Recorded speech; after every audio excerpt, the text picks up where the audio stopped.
ചരിത്രപ്രസിദ്ധമായ Alangad saint Mary's ദേവാലയത്തിൽ പരിശുദ്ധ അമലോത്ഭവ മാതാവിന്റെ ദർശന തിരുനാളിന് 5-ാം തീയതി വ്യാഴാഴ്ച കൊടികയറും. തിരുനാൾ വിശേഷങ്ങൾ വികാരി ഫാദർ പോൾ ചുള്ളി അറിയിച്ചു. അങ്കമാലി അതിരൂപതയിൽപ്പെട്ട അതിപുരാതന ദേവാലയമാണ് ആലങ്ങാട് സെന്റ് മേരീസ് പള്ളി. ഈ പള്ളിയിലെ തിരുനാള് വരുന്ന ഞായറാഴ്ച, അതായത് 8-ാം തീയതിയാണ് നടക്കുന്നത്. 5-ാം തീയതിയാണ് കൊടിയേറ്റം. കഴിഞ്ഞ ചൊവ്വാഴ്ച, അതായത് 26-ാം തീയതിയാണ് നൊവേന ആരംഭിച്ചത്. 5-ാം തീയതി, അതായത് ഡിസംബർ 5-ാം തീയതി പരിശുദ്ധ കന്യാമറിയത്തിൻ്റെ അമലോത്ഭവ തിരുനാളോടനുബന്ധിച്ചുള്ള കൊടിയേറ്റമാണ് 5-ാം തീയതി നടക്കുക. 5-ഉം 6-ഉം 7-ഉം 8-ഉം തീയതികളിൽ വൈകുന്നേരങ്ങളിൽ വളരെ ആഘോഷമായിട്ടുള്ള കലാപരിപാടികളും അതനുസരിച്ചുള്ള പരിപാടികളുമെല്ലാം ആസൂത്രണം ചെയ്തിട്ടുണ്ട്. ഈ വർഷം തിരുനാളിൻ്റെ ഒരു പ്രത്യേകത എന്തെന്ന് വെച്ചാൽ 725-ാമത് വർഷമാണ് ഈ ആലങ്ങാട് പ്രദേശത്ത് ഈ കത്തോലിക്ക ദേവാലയം പണിതിട്ട്. 1300 AD-കളിലാണ് ഇവിടെ ഈ കത്തോലിക്ക ദേവാലയം പണിയപ്പെട്ടതായിട്ട് രേഖകളിൽ കാണുവാനായിട്ട് നമുക്ക് സാധിക്കുക. അതുകൊണ്ട് തന്നെ ഇത് ജൂബിലി വർഷത്തോടനുബന്ധിച്ച് നടത്തുന്ന ഒരു തിരുനാളാണ്. അതോടൊപ്പം തന്നെ സ്ത്രീകളെ മുൻനിരയിൽ കൊണ്ടുവരിക എന്ന ലക്ഷ്യത്തോടു കൂടി സ്ത്രീകളാണ് ഈ വർഷത്തെ തിരുനാൾ പ്രസിദ്ധന്തിമാർ. 313 സ്ത്രീകൾ, അതായത് വനിതകളാണ് ഈ വർഷത്തെ തിരുനാൾ ഏറ്റുകഴിക്കുന്നത്. ഒരു വനിത ഏകദേശം 6000 രൂപയോളമാണ് പിരിവ് കൊടുത്തിരിക്കുക. അങ്ങനെ നോക്കുമ്പോൾ 20 ലക്ഷത്തിൽ താഴെയുള്ള തുക ഉപയോഗിച്ചിട്ട് നടത്തുന്ന ആലങ്ങാട് പ്രദേശത്തെ നാനാജാതി മതസ്ഥരെയും എല്ലാവരും ഉൾക്കൊള്ളിച്ചുകൊണ്ട് വളരെ ആഘോഷപൂർവ്വമായിട്ട് നടത്തുന്ന തിരുനാളാണ് പരിശുദ്ധ കന്യകാമറിയത്തിൻ്റെ തിരുമുടി തിരുനാൾ. പള്ളി സ്ഥാപിതമായിട്ട് 725 വർഷം ജൂബിലി നിറവിൽ നടത്തുന്ന തിരുനാളിന് നേതൃത്വം നൽകുന്നത് വനിതകളാണ്. ആഘോഷ committee convener Kochi Thresia Jose Muthedan, secretary Beena C Jo Kalaparambath എന്നിവർ സംസാരിച്ചു. രാവിലെ 5:30 ദിവ്യബലി രൂപം എഴുന്നള്ളിപ്പ് കാർമികൻ റവറൻഡ് ഫാദർ പോൾ ചുള്ളി വികാരി. രാവിലെ 6:30 ദിവ്യബലി. രാവിലെ 8-ന് ദിവ്യബലി ലത്തീൻ വൃത്തി. കാർമികൻ reverend father Jis Sebastian PMI.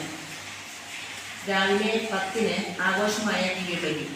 കാർമികൻ reverend father Chacko Philikkan, assistant executive director Naipunya School of Management Cherthala. പ്രസംഗം റവറൻഡ് ഫാദർ പോൾ മൊറേലി, അതിരൂപത മതബോധന ഡയറക്ടർ. വൈകിട്ട് 4-ന് ആഘോഷമായ ദിവ്യബലി. മുഖ്യ കാർമികൻ reverend father Paulson Therappadan, assistant director Little Flower Hospital Angamaly. പ്രസംഗം റവറൻഡ് ഫാദർ പോളച്ചൻ കൈത്തോട്ടുങ്കൽ, നൈപുണ്യ ഹോമം പുരട്ടി. തുടർന്ന് പ്രദർശനം പള്ളി ചന്തകിറ്റി. അത് വനിതകളാണ്. ആലങ്ങാട് പള്ളിയിൽ ചരിത്രത്തിൽ ആദ്യമായിട്ട് 313 വനിതകൾ ഒരുമിച്ച് കൂടിയിട്ട് മാതാവിൻ്റെ അമലോത്ഭവ മാതാവിൻ്റെ തിരുനാൾ നടക്കുകയാണ്. ഈ തിരുനാളിൻ്റെ സവിശേഷത ഈ 313 വനിതാ പ്രസിദ്ധന്മാർ തന്നെയാണ്.